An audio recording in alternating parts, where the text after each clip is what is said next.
Y ahora, el editorial con Glatzer Tuesta.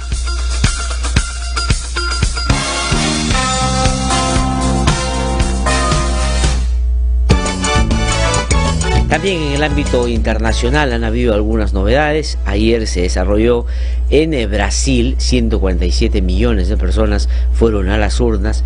Se desarrolló la segunda vuelta electoral que había puesto en confrontación a Jair Bolsonaro y al representante del PT, el señor Haddad. Este último perdió la elección y solo sacó el 44.87% y Jair Bolsonaro sacó 55.13%. Voy a comenzar con esto muy brevemente, porque esto da muestra de que después de toda crisis no necesariamente viene lo mejor.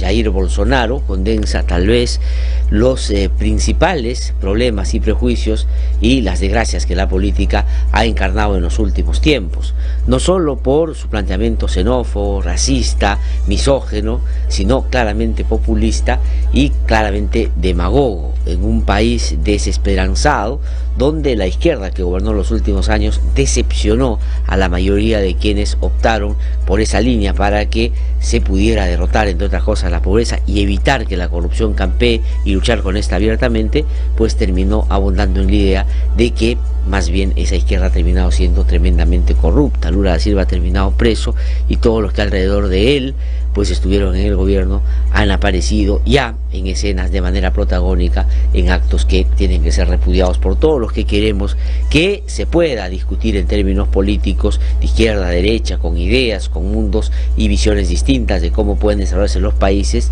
pero ojalá en algún momento descargados de eso que tantos años hace, que es la corrupción. Entonces ese ha sido un elemento sustantivo para el triunfo de Jair Bolsonaro, es decir, una sanción a esa izquierda que no gobernó como debía. Pero también hay serios problemas de, como ustedes saben, inseguridad en Brasil, y Bolsonaro, al igual que el Trump en Estados Unidos, ha sabido darle la yema del gusto a ese sector importante en este país vecino que finalmente quiere que se resuelvan las cosas y no importa la modalidad.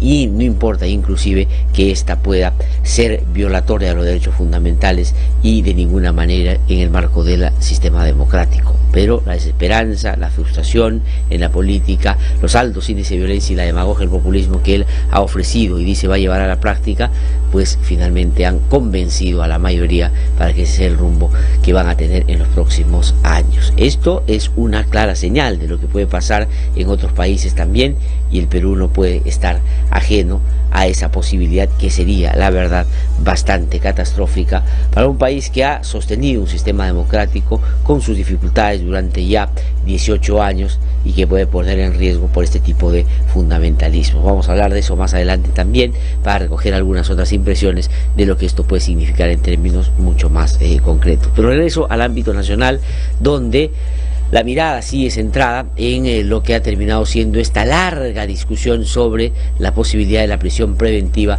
de Keiko Fujimori y otras 10 personas, 11 personas.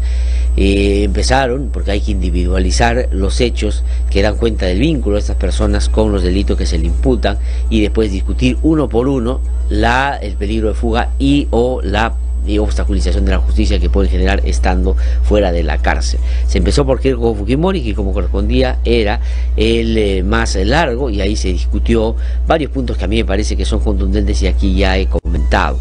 Pero sin duda el fin de semana, y también eso es muy importante, los medios de comunicación nos ayudan, sobre todo aquellos que tienen que ver con información periodística y que se basa en, por supuesto, acciones que la memoria debería con nitidez recordar para no caer y tropezar con la misma piedra, porque nos encontramos con personajes que tienen una trayectoria bastante cuestionable, otra legalmente ya sancionada, y sancionada con cárcel justamente por la gravedad de sus hechos, y otra, por supuesto, políticamente bastante cuestionable también en términos de lo que apoyaron en épocas trágicas donde la democracia fue severamente pisoteada.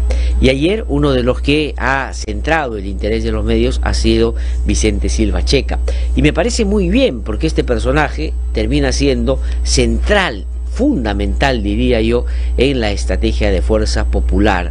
Ayer veía una entrevista que le hacían en un programa de televisión al señor Figari, Pierre Figari, quien es el asesor de Keiko Fujimori, narrando y describiendo su vínculo con el Fujimorismo de hace 10 años y tratando de hacernos creer de que su interés y su voluntad es por los más pobres y vulnerables, y dice que eso lo ha llevado a la política para tratar de transformar el país. Lo que ha hecho este señor, por sus pocas capacidades políticas y por la necesidad y necedad de insistir en una manera beligerante de confrontarse, más bien ha terminado en el fracaso a un partido político que no ha sabido vivir en el marco de las, no digo solamente modales, sino las formalidades democráticas, que ha, por supuesto, golpeado severamente más de una oportunidad con una actuación abusiva, sobre todo en el Congreso de la República. Pero, sobre todo, ha dicho este señor Figari que no se debe desnaturalizar y distorsionar y satanizar la figura de los asesores, y cree que en su caso eso está sucediendo. Pero a mí me parece, pese a que él y Ana Hertz han tenido un papel determinante en la debacle del Fujimorismo, y eso se lo han hecho saber hace bastante tiempo gente como el propio Kenji Fujimori, no han sido los principales en lo que ha venido siendo el quehacer de Keiko Fujimori y el Fujimorismo en los últimos tiempos. Cada vez me queda menos dudas de que el principal operador de toda esa estrategia naranja ha sido Vicente Silva Checa, no solo por lo que pudo hacer en el marco de la política, con los resultados que ya todos estamos viendo, sino en situaciones de difíciles, ¿no es cierto?, ha sido el principal asesor legal y ha tratado de disimularlo, y quienes han sido los beneficiados de sus asesorías en los últimos tiempos han tratado de siempre no vincularlo para evitar que se le relacione con el accionar de este personaje de la época de los 90. Pero el fiscal José Domingo Pérez, que aparece de una manera más clara en el imaginario de la gente como alguien que claramente lucha contra la corrupción, de hecho en la última encuesta del poder, que voy a comentar más adelante, porque quienes han votado en esta han sido generosos con el IDE, el Instituto de Defensa Legal, que me honro en presidir, y les voy a contar más adelante porque han puesto ya a José Domingo Pérez y a Richard José Guabalcho como parte de los 30 personajes más importantes y poderosos de nuestro país, no porque hayan hecho algo que ellos entiendan es espectacular y distinto a lo que han venido desarrollando en sus labores, sino porque ser independiente de un escenario de cooptamiento político resulta ser muy importante en tiempos, por supuesto, donde los convenidos son los que finalmente ganan terreno y el auspicio político les ayuda a levantar y resaltar sus propias imágenes y figuras. Pero José Domingo Pérez, que es un fiscal que está haciendo un excelente trabajo, en este caso el lavado activo, donde está involucrada Keiko Fujimori, ha podido, me parece, larga y holgadamente argumentar, sostener, pero sobre todo documentar que el señor Silva Checa no solo ha sido una persona muy relacionada con Vladimiro Montesinos, sino claramente que ha buscado hacer su papel con el Fujimorismo desde el 2011 en adelante. ¿Qué cosa es lo que hay que recordar de Vicente Silva Checa? Y me quiero sentar en este personaje que me parece es el corazón de la estrategia fujimorista en el ámbito legal y sobre todo en el ámbito político en los últimos tiempos. Vicente Silva Checa, si ustedes lo quieren conocer, basta con poner en cualquier buscador en internet Vladivideo número 260A o Vladivideo número 307A. Ahí van a verlo en su real dimensión, porque él ha tratado, por supuesto, buscando generar una coartada, disimular o desviar la atención de lo que realmente fue en su papel nefasto alrededor de Vladimiro Montesinos.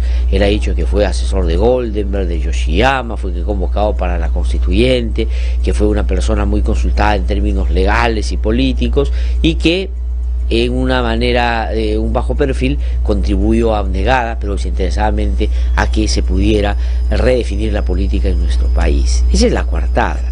El señor Vicente Silva Checa, si me preguntan 260A y 307A, los Vladivideos, estos están en el lugar de la memoria y son de muy fácil acceso. Ahí van a ver a Vicente Silva Checa. Vicente Silva Checa es un personaje que estaba en el cogollo del montesinismo, era muy cercano a Vladimiro Montesinos, tan así que cuando había un canal que se llama Cable Canal de Noticias, que estaba vinculado a los dueños de Expreso estaba dirigido por Carlos del Solar, que terminó siendo literalmente comprado por la mafia de Fujimori y Montesinos, pues quisieron adquirir ese canal, pero quisieron, o de hecho lo hicieron, simular una compra. Es decir, ese canal querían tomarlo, tenían que inyectarle un capital de 2 millones de dólares, pero Vladimiro Montesinos no encontraba la manera y la fórmula de cómo hacer para que esto no fuera o no sonara sospechoso, porque en esa época, pese a que efectivamente ellos controlaban absolutamente todo, tenían que desarrollar las cosas de la manera más disimulada que les fuera posible para que no dejaran huellas si es que más adelante se hurgaba sobre estos asuntos. Entonces a Vladimiro Montesinos no se le ocurrió mejor idea que llamar a su amigo Vicente Silva Checa para proponerle que él le iba a entregar 2 millones de dólares a Vicente Silva Checa, y ahí están los videos, que se lo entreguen en fajos, inclusive en el Vladivideo les trae un maletín, no entren al maletín, tienen que traer otro, y Vicente Silva Checa se va con los maletines. ¿Qué tenía que hacer Vicente Silva Checa? Ir y comprar Cable Canal de Noticias, pero sin decir que ya lo estaba manejando el Servicio de Inteligencia Vladimiro Montesinos, sino que apareciera vinculado a otros personajes para tratar de hacer creer de que lo que ahí pasaba era un periodismo independiente que podría tener simpatías con el gobierno, pero que no estaba en su editorial manejado y comprado como realmente estaba. Entonces el señor Vicente Silva Checa no solo estuvo de acuerdo, participó activamente, dio ideas al respecto, y en estos Vladivideos que yo recomiendo ustedes puedan ver, van a escuchar inclusive las tratativas de Vicente Silva Checa con Vladimiro Montesinos para que pudieran esconder toda esta tropelía que venían generando en concierto, en acuerdo y en complicidad, como por supuesto delincuentes que la justicia terminó después eran ambos. Entonces, ¿qué cosa es lo que Vicente Silva Checa en ese momento le preocupaba? No le preocupaba que esto podía ser un asunto incorrecto, porque una plata que no era suya podía llevar a comprar un canal, y eso ya a cualquiera debería llamar a la sospecha. Pero no, tampoco le llamaba la atención que esa plata era el servicio de inteligencia y ni siquiera se preguntó dónde había salido y la recibió para hacer esta ilegal tratativa. Pero qué cosa le preocupaba a Silva Checa en ese momento en su conversación con Vladimiro Montesinos, que como él estaba casado, su mujer no le iba a firmar así nomás, ¿no es cierto?, todas las transacciones que había que hacer para que todo esto pasara inicialmente a su nombre. Y dijo, mi mujer no es ninguna, no voy a decir la palabra, así que me va a exigir. Entonces ahí es donde Vladimiro Montesinos dice, no te preocupes, porque vamos a armar una offshore. Y él dice, qué buena idea, ¿por qué no hacemos con una offshore en las Islas Vírgenes, Ray Caimán? Con eso perdemos el rastro y finalmente no pasa nada. ¡Uy, qué excelente idea! Así lavaba dinero el señor Silva Checa. ¿Y por qué es bien importante que sepamos quién es Silva Checa? Porque si una persona ya se dedicó a lavar dinero, a ocultar una plata que no era suya y que salía de actos de corrupción propiciado por Vladimiro Montesinos, para además comprar la editorial de un canal para que estuviera a favor de la reelección de Alberto Fujimori, ya tenía en ese accionar, para no revisar algunos otros en los que estuvo también enteramente vinculado, un antecedente que hay que tener en cuenta en el comportamiento que finalmente se asemeja mucho a lo que pasó con Fuerza Popular el 2011. Es decir, Vicente Silva Checa lo que sabía hacer es eso que muy abierta y solventemente lo vemos desarrollar en estos dos Vladivideos. Entonces ese es Vicente Silva Checa, no es otra persona. Entonces pasó el tiempo, él terminó preso, luego prescribió uno de los delitos por los cuales lo acusaban, y a partir del 2003 me parece en adelante, o 13, no, 3, ¿no es cierto?, ya dejó de estar vinculado a algún proceso judicial, y luego se vinculó como operador del fujimorismo en la campaña del 2011, y eso ha podido ser no solo acreditada con testigos protegidos, sino con información que han incautado de la propia casa de Vicente Silva Checa. Entonces, ese personaje es el asesor de Keiko Fujimori y lo ha sido en los últimos tiempos. ¿Qué cosa lo vincula a el fujimorismo actual o el del 2011? Miren ustedes, este personaje que ya sabía de lavado de activos, ya sabía de cómo se ocultaba bienes, ya sabía que había que hacer offshore, ya sabía que había que engañar a el fisco nacional en las Islas Vírgenes o en el Gran Caimán, ya sabía cómo encaletar plata en maletas y entregársela de manera efectiva a alguien que había decidido vender la línea editorial de su canal, y cómo hacer creer de que eso era parte de un convencimiento político y una afinidad política y no de acto de corrupción como este que claramente he podido describir esta mañana. Entonces Vicente Silva Checa, después de eso, pues termina, ¿no es cierto?, vinculándose al fujimorismo. ¿Qué cosa es lo que cuando allanan la casa de Silva Checa se encuentra, que es fundamental que ustedes conozcan? Llegan y capturan el CPU, y en el CPU encuentran, entre otras cosas, un documento que ha mostrado el fiscal José Domingo Pérez. Este es el documento que al día siguiente de la captura de Keiko Fujimori, al día siguiente, contenía el pronunciamiento que iba a hacer Fuerza Popular sobre la captura de Keiko Fujimori. Y si uno hace coincidir, digamos, los hechos, si la captura de Fujimori, el pronunciamiento, pues daría la impresión, por haber estado en la computadora de Vicente Checa, que o él lo hizo o a él le pidieron que diera opinión sobre eso que iban a difundir en defensa de la lideresa de Fuerza Popular. Entonces, ¿qué hacía una persona que Keiko Fujimori niega? Es su asesor, como su padre en algún momento negó a Vladimiro Montesinos, ¿no es cierto? Es igual, que lo vincula. ¿Qué hacía este señor con un pronunciamiento que acababa de salir y que él tenía ahí como uno de los últimos documentos trabajados?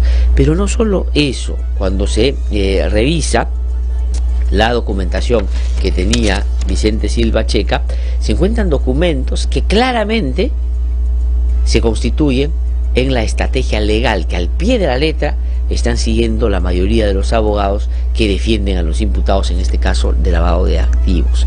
¿Qué cosa es lo que se proponía ahí? Por ejemplo, hay un extenso desarrollo de cómo hacer para que Keiko Fujimori no aparezca vinculada a estos hechos. Es decir, que Keiko Fujimori se defienda diciendo que no basta con ser la lideresa de una agrupación política para que te involucren en el marco de una organización criminal que se pueda haber instalado dentro de esta agrupación política. ¿Y qué cosa es lo que dice Vicente Silva Checa en esas recomendaciones? Dice KFH, o sea, Keiko Fujimori Gucci, dice que haga alegato concentrado en desvirtuar participación en manejo administrativo de Fuerza Popular, así como no intervención en actos de financiamiento y recaudación de aportes, solo rol políticos, solo rol político. Es decir, Vicente Silva Checa, como ha dicho el fiscal José Domingo Pérez, le da la recomendación, o él hace la estrategia legal y apunta a que Keiko Fujimori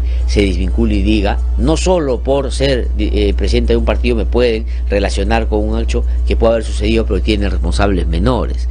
Es decir, que Keiko Fujimori se salve y que finalmente no salve al resto si es que se determina que hay un nivel de participación en un acto ilícito. Pero más adelante, en documentos que se han encontrado en la casa de Vicente Silva Checa, dice este documento: efectos y contingencias de una formalización de investigación preparatoria, dice sugerencias de acciones inmediatas. En este texto dice desvirtuar recepción de dinero de Odebrecht. En esta carpeta no están las declaraciones de Odebrecht Barata, es probable que pretendan trasladarse, caso en el cual se deben oponer.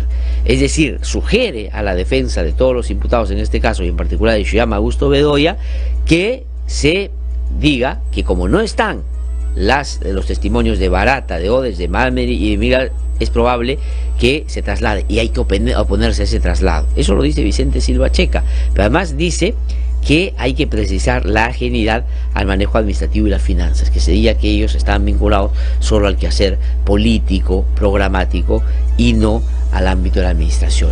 ¿Por qué Silva Checa tenía un pronunciamiento sobre Fuerza Popular inmediatamente después de que capturara a Keiko Fujimori? Y porque tenía documentos donde sugería que a Keiko Fujimori la defiendan diciendo que ella es ajena al manejo de las cuentas y que es la lideresa política, y en el caso de los otros desestimar los actuados porque no han incorporado algunos elementos que ellos consideran pueden hacerles daño. Y si los ponen, que pidan que se opongan a eso, porque eso lo puede terminar perjudicando.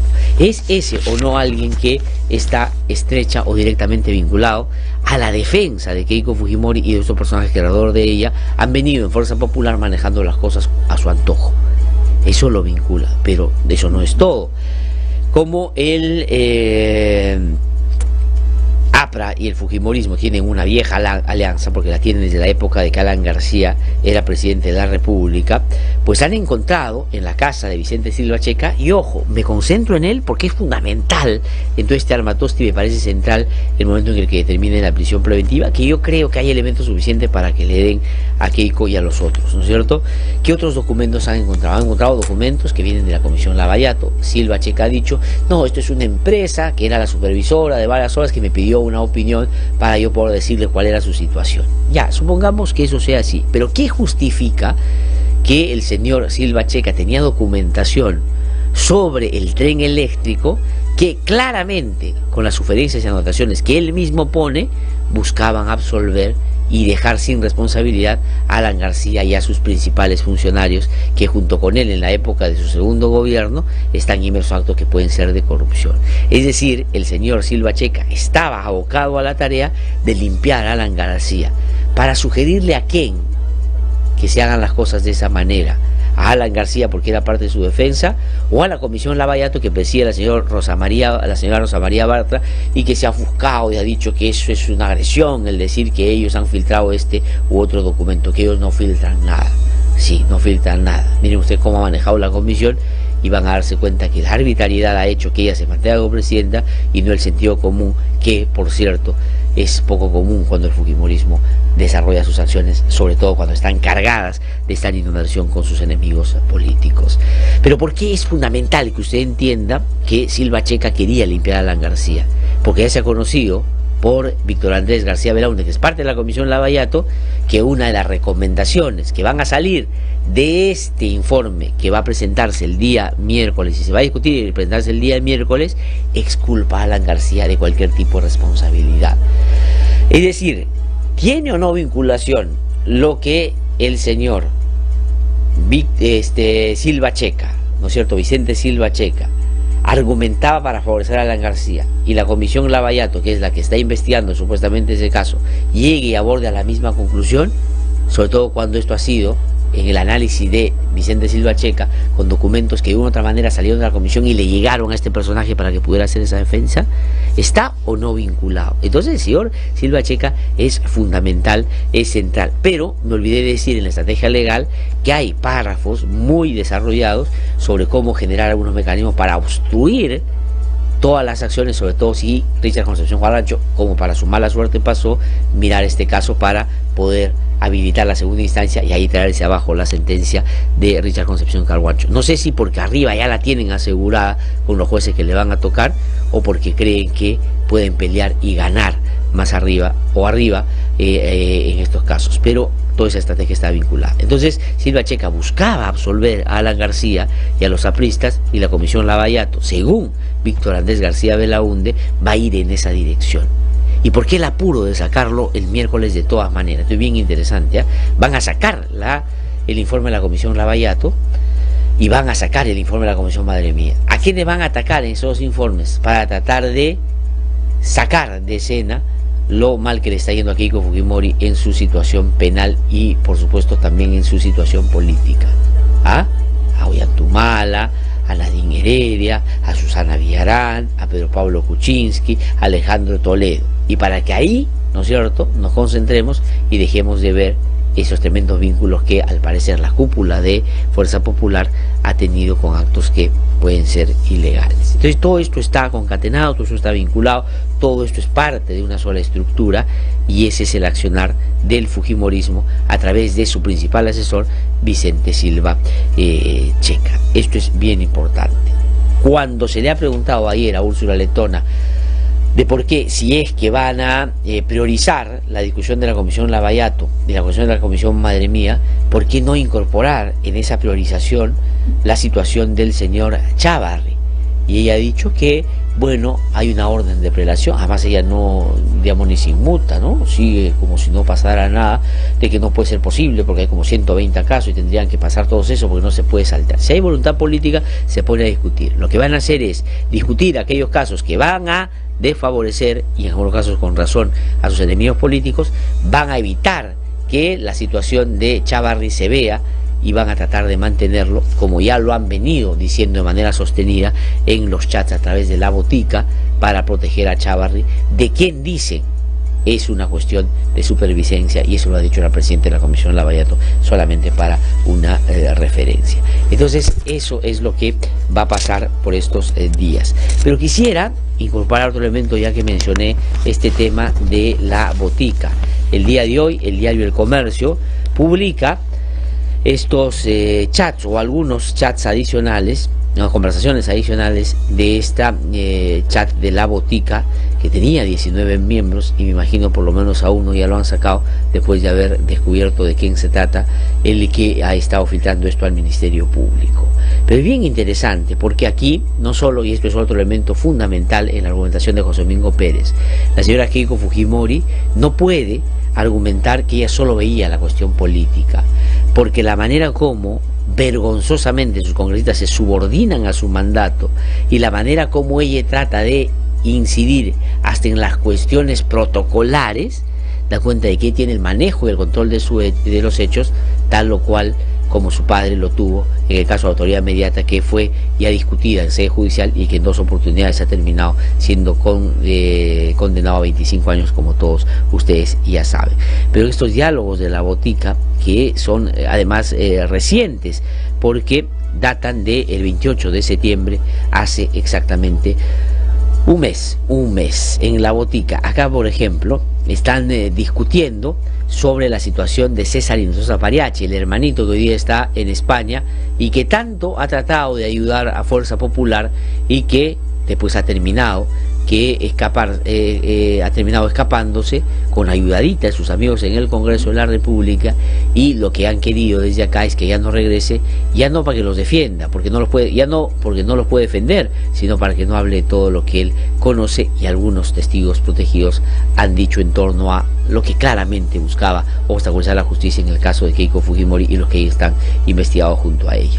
Pero cuando se está discutiendo, recordarán ustedes que el Fujimorismo blindó inicialmente a César Hinojosa Pariachi y no le incorporó la figura de criminalidad organizada. Dijo, este señor tiene que ser procesado por varios delitos, pero no por criminalidad organizada.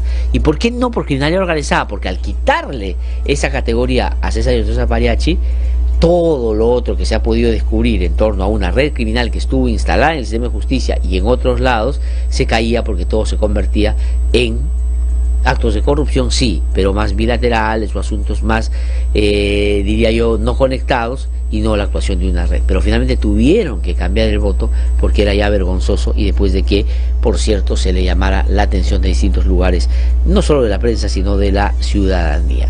¿Qué cosa dicen en La Botica? Por ejemplo, Alejandra Aramayo, cuya participación en esta bancada termina siendo patética, porque ella es: señora presidenta, ¿aplaudimos o no aplaudimos? Ella es una congresista de Fuerza Popular, digamos, muy parecido a los fujimoristas de los 90, cuando por Viper le mandaban lo que tenían que hacer y decir en torno a los temas políticos más relevantes.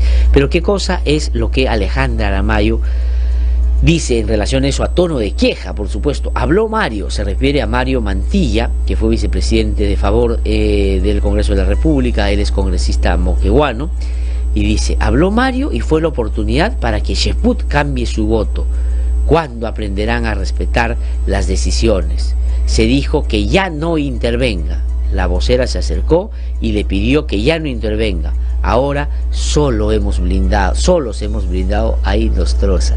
Es decir, que cuando Cheput irresponsablemente vota a favor de que a Hinojosa Pariachi no se le incorpore en criminalidad organizada, el señor Mario Mantilla pide cambiar su voto en torno a uno de los consejeros del Consejo Nacional de la Magistratura, del señor Gutiérrez Pepe, que acaba de ser encarcelado porque se ha terminado la prisión preventiva de 18 meses en su contra, y me parece con razón, y esa es la suerte que querían correr algunos otros consejeros.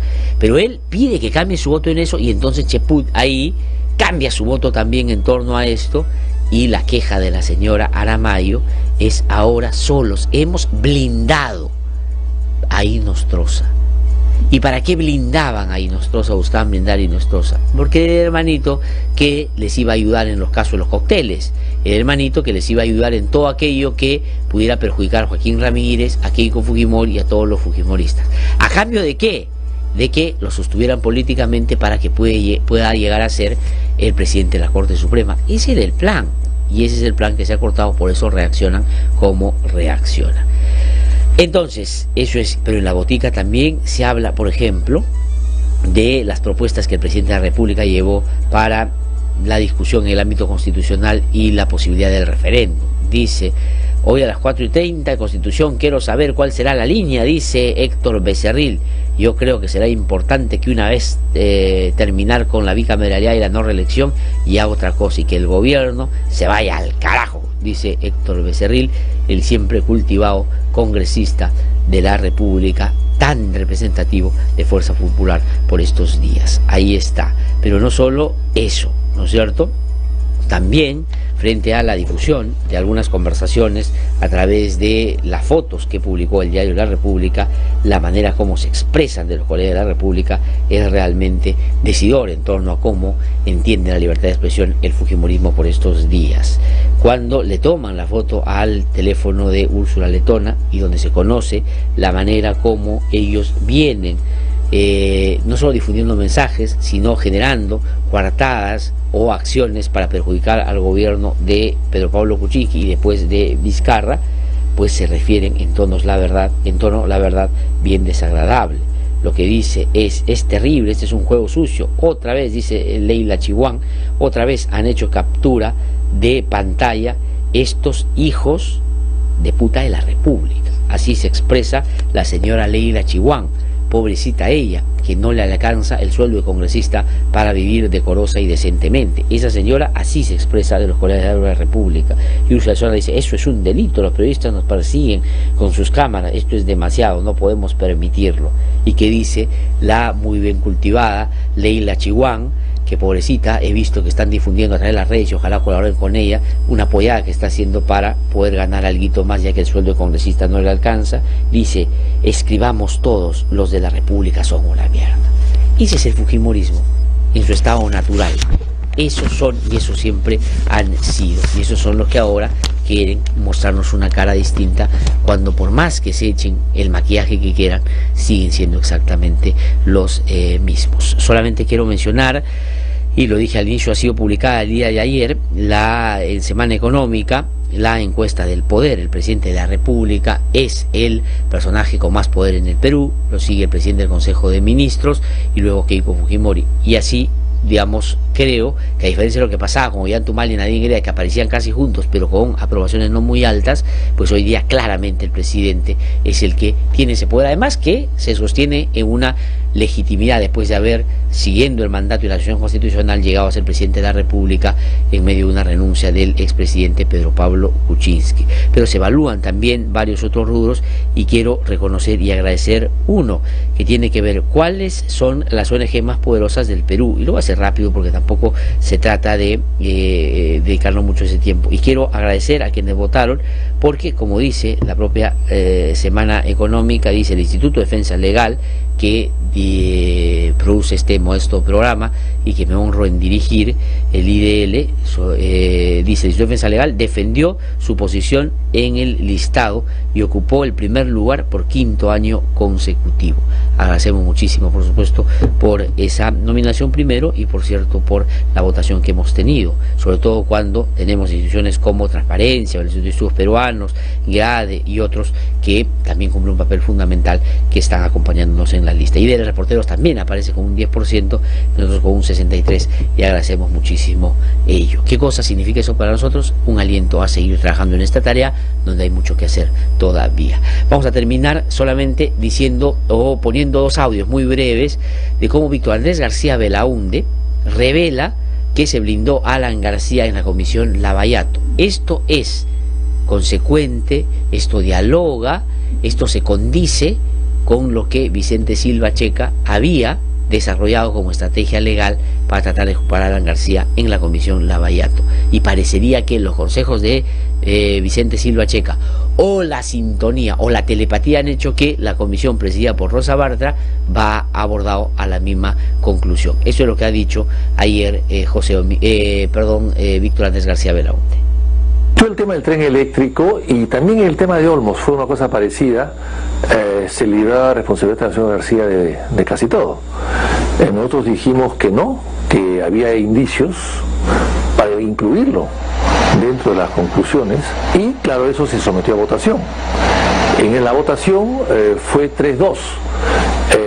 El señor Violeta y yo votamos a favor de la inclusión, el señor Mulder, Beteta y Barta votaron en contra de la inclusión y la señora Espinosa, que representaba a APP, no asistió, y el señor Morales, que representaba a Frente Amplio, se abstuvo. Ese fue el resultado. Pudo haberse ganado, pero se perdió. Bueno, ahí está. ¿Y qué ganó en la comisión? El hecho de que Alan García está librado de responsabilidad. Por eso quiero sacar eso esta semana, porque ahí van a tratar de destrozar a sus enemigos políticos, lo van a hacer en la comisión Madre Mía, para tratar de distraernos de lo que hoy día es central. Estimar en su medida real qué nivel de participación tuvieron Keiko Fujimori, entre otros, en una organización que dentro de Fuerza Popular, no es que Fuerza Popular sea una organización criminal, eso no es verdad, nunca se ha dicho así, pues sí lavaron dinero y me parece que hay sobradas razones para que se pueda avanzar en lo que el Ministerio Público está pidiendo. Y termino solamente poniendo lo que ha dicho el señor Gonzalo Chávarri.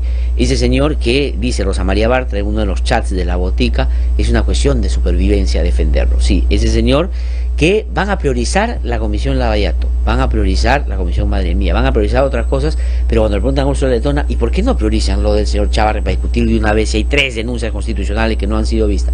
No, hay un orden de preparación, hay que esperar. ¿Eso qué significa? Que lo quieren a Chávarri ahí para tratar de más adelante les devuelva el favor.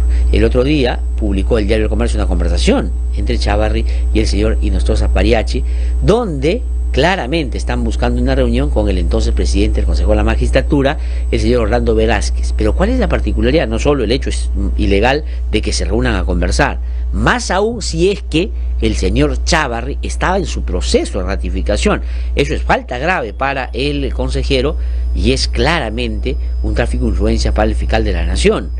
Eso está claramente prohibido. Pero el señor Chávarri no se acuerda quién es el amigo de Paseo de la República. Vamos a terminar esta parte haciéndoles conocer qué dijo el todavía fiscal de la Nación.